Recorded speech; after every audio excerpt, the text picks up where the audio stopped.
Imagine the people around you will still deny you, betray you, and still abandon you, but you still now chose to serve them. And that is the story of Holy Thursday. That is what Holy Thursday is all about.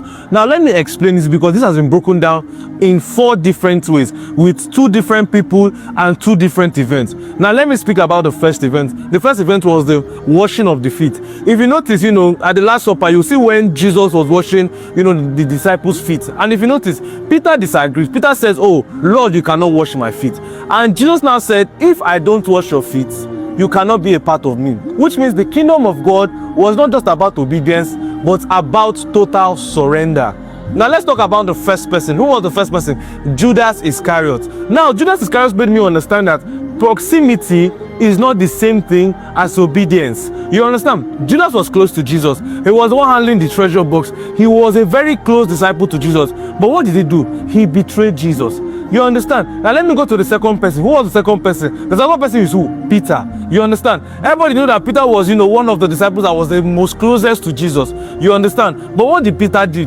Peter made us understand that yes, you can love God truly, but if you don't have spiritual discipline, you would fall. That's why that's why you can even see that as much as he said, "Oh, Father Lord, I will not deny you, even if it takes me to even follow you to where they will crucify you, I'll follow you." He was saying all of those things, but Jesus made it clear that he's going to deny him 3 times, and he did that. Not because of he did not love Jesus. He loved Jesus, but the problem was that he did not have spiritual discipline. You can love God, you can have good intentions, but the devil can still enter your heart.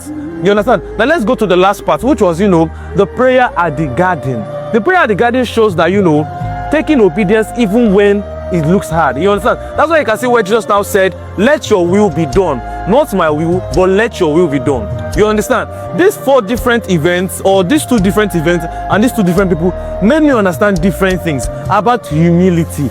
Having severance to God, and also making sure that, you obey without even complain. Because yes, today was seen as the beginning of sacrifice, but the setup for resurrection.